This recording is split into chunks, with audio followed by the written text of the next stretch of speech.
Ahojte všetci, ktorí máte radi hory. Aj dnes vás vítame pri sledovaní tohto kanálu.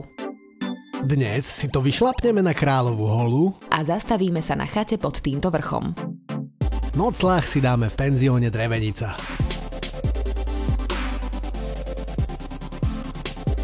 Výstup začneme v obci Šumiac v okrese Brezno, ktorá sa nachádza asi 290 km od Bratislavy a 140 km od Košíc.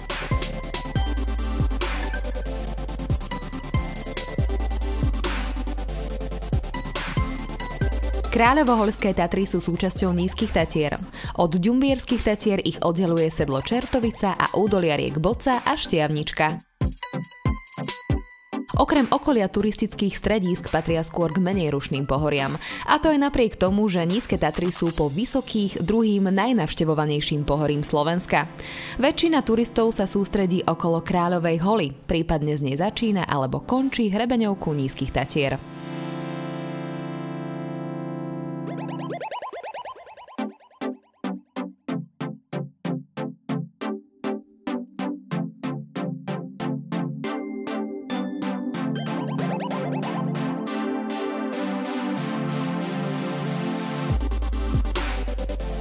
V prednom sedle vo výške 1451 metrov nad morom sa nachádza chata pod Kráľovou hoľou.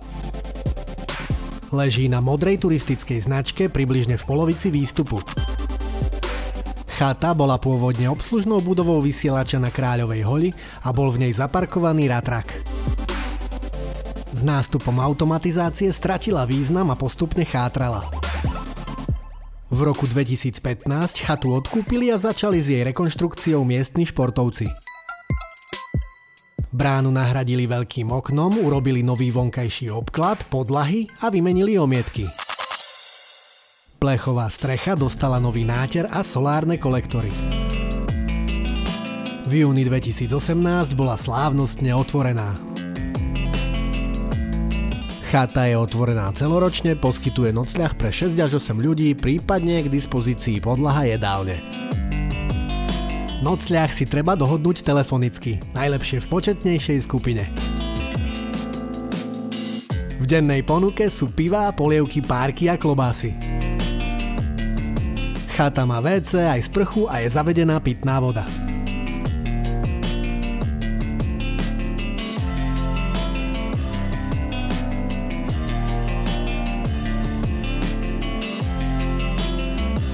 Ďalšou známou útulňou v okolí je útulňa Andrejcová.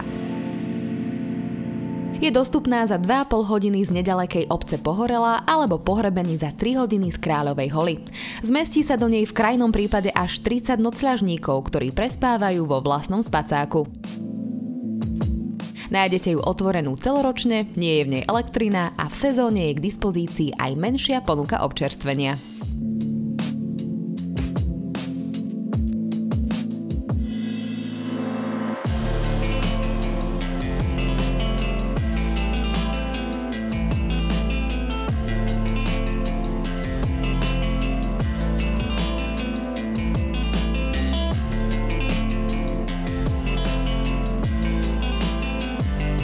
Najznámejšia povesť o Kráľovej holi je o veľkej láske dvoch horstiev. Vysokotatranský Kriváň sa zamiloval do nízkotatranskej Kráľovej holy. Vyznávali si lásku cez lúče slnka, vetrom dujúcim na všetky smery i na krídlach majestátnych dravcov. A tak vraj z veľkej túžby končiara a hole vytriskli dva pramene. Vysokotatranec vyslal biely a nízkotatranka čierny váh, aby si šli navzájom v ústrety a spojili sa v majestátnu rieku.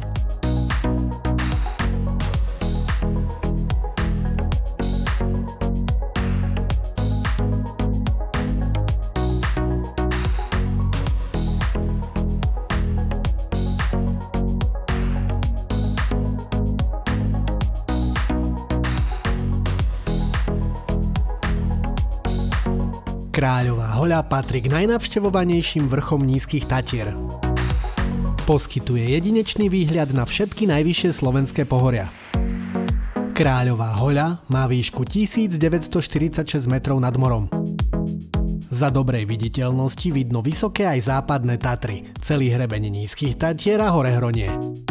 Pod Kráľovou hoľou pramenia najväčšie slovenské rieky ako Hornát, Hron a Čierny Váh, ktorý sútokom s Bielým Váhom vytvára našu najdlhšiu rieku.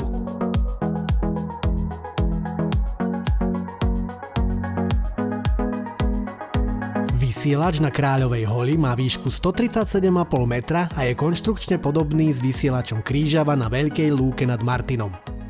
Predchodca vysielača bol uvedený do prevádzky v roku 1960. Bol to najvyššie položený vysielač v strednej Európe s analogovou televíznou a rozhlasovou službou. Ako jediný vysielač má antény rozhlasových staníc chránené pred námrazou laminátovým krytom. Tento kryt spôsobuje, že antény nie je na stožiari vidieť. Vďaka vysokej polohe pokrie vysielač kvalitným signálom štvrť územia Slovenska. V budove vysielača je prístupné núdzové útočisko, kde sa v prípade potreby dá ukryť pred nečasom. Pred stavbou vysielača bolo nutné rozšíriť a spevniť cestu. Tá nie je prístupná pre verejnú dopravu, ale je atraktívnym cieľom vysokohorskej cykloturistiky.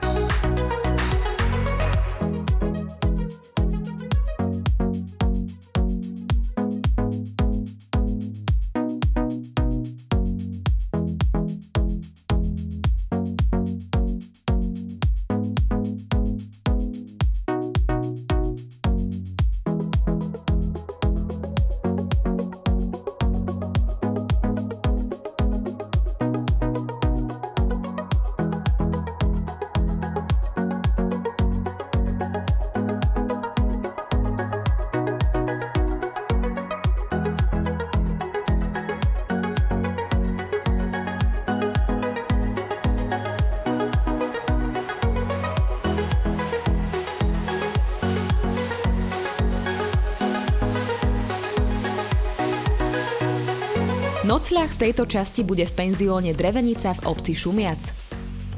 Privát je svojpomocne a citlivo zrekonštruovaný. Dôraz bol kladený na zachovanie tradičného vzhľadu a charakteru pôvodnej stavby, samozrejme s prihliadnutím na štandard očakávaný v dnešnej dobe. Ubytovanie je vhodné tak pre rodiny s deťmi, ako aj pre menšie skupiny. Oddych môžete nájsť v 7, 2 až 6 lôžkových izbách, pričom všetky sú vybavené vlastným sociálnym zariadením. K dispozícii vám bude aj priestranná jedáleň s pôvodnou murovanou pecou a spoločenská miestnosť. Deti sa vonku môžu zahrať na ihrisku. Chatár Milan vás poinformuje o všetkých zimných aj letných atrakciách v okolí. Šumiac, kde sa penzión nachádza, vznikol v 15. storočí a jeho pôvodní obyvatelia boli Rusíni. Obyvateľstvo sa zaoberalo chovom dobytka a oviec, spracúvaním dreva a predajom šindľov. Dnes sa obec sústredí na turizmus vďaka atraktívnej polohe medzi 3 národnými parkami. Nízke Tatry, Muránska planina a Slovenský raj.